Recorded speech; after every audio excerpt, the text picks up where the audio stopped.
부가가치세 신고 납부 기한이 일주일 앞으로 다가왔습니다. 이번 확정 부가세 신고 대상자는 537만 명인데요. 자세한 내용 정희정 기자가 보도합니다. 2010년 제2기 부가가치세 신고 대상자는 오는 25일까지 부가가치세를 신고 납부해야 합니다.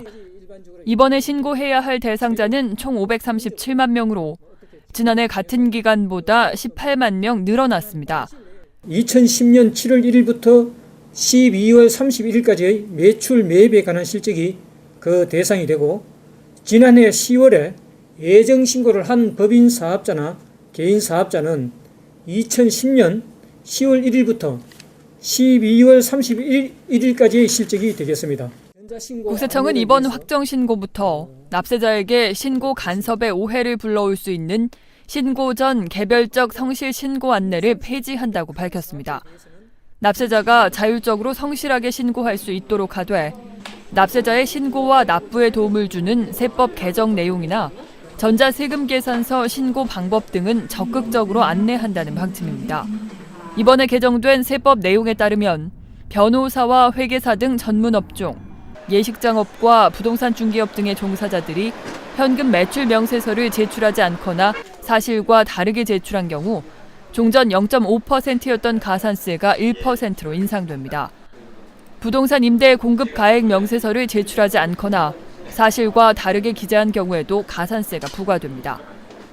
또한 일반 과세자인 임대 사업자가 부동산 임대차 계약을 갱신한 경우에는 계약서 사본을 의무적으로 제출해야 합니다. 하지만 국세청은 신고 전 성실 신고 안내를 폐지하는 대신 신고 후 매출과 매입 등의 신고 내용을 정밀하게 분석하는 등 사후 검증에 역점을 두기로 했다고 강조했습니다. 신고 후 검증 결과 불성실 혐의가 큰 사업자에 대해서는 조사 대상으로 선정하는 등 중점 관리해 나가도록 하겠습니다. 특히 매입 세액을 부당하게 공제받는 등 불성실하게 신고한 혐의가 있는 사업자에 대해서는 수정신고를 건정하거나 추징세액 등을 경정고지할 것입니다. 지난해 한 실내 인테리어 전문 공사업체는 명의 위장거래처로부터 가짜 매입 세금 계산서를 받아 환급을 신청했습니다.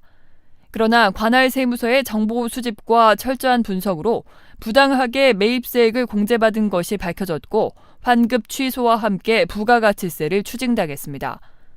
한편 고철 도소매업자가 노숙자와 사망자 등의 주민번호를 도용한 사례도 적발됐습니다. 도용한 주민번호로 사실과 다른 영수증을 이용해 재활용 폐자원 매입세액을 부당하게 공제받은 이 업자는 가산세와 함께 추징당했습니다. 이 밖에도 국세청은 허위 신용카드 매출 전표로 공제받은 도소매업자를 비롯해 사업용 오피스텔을 면세인 주거용으로 임대한 경우 등 지난해 매입세액 부당 공제를 불성실하게 신고한 사업자에 대해 약 5,500억 원을 추징했습니다. 한편 이번 신고부터는 청각장애인에 대한 전자신고 수화 영상을 제공하고 납세자의 신고 편의를 위한 전자세금 계산서 합계와 거래 명세도 실시간으로 제공한다는 방침입니다. 전국적으로 확산된 구제역 피해로 어려움을 겪고 있는 납세자에 대한 세정 지원도 적극 시행됩니다. 구제역 등으로 피해를 입은 농어민의 어려움을 들어주기 위해 농업용 기자재 관련 부가가치세 사후 환급금을 가능한 한 빠른 시일 내에 조기에 지급하고 사료 공장 등 피해 사업자에 대해서는 납부 기한을 최대 9개월까지 연장해 주도록 하겠습니다. 한편 국세청은 경영 애로 기업과 성실 납세자가 오는 20일까지 신고한 경우 환급금을 설 연휴 전인 다음 달 1일까지 지급할 예정입니다. 세정 지원을 받기 위해서는 우편이나 팩스를 이용하거나 세무서를 직접 방문해 신청할 수 있으며 홈택스를 통한 신청도 가능합니다. 신고 납부는 25일까지 해야 하며 전자신고는 매일 오전 6시부터 자정까지입니다. 전자납부는 평일 오전 7시부터 오후 10시까지로 500만 원 한도의 신용카드 납부는 금융결제원 홈페이지에서 요일에 상관없이 가능합니다. 매거진 리포트 정희정입니다.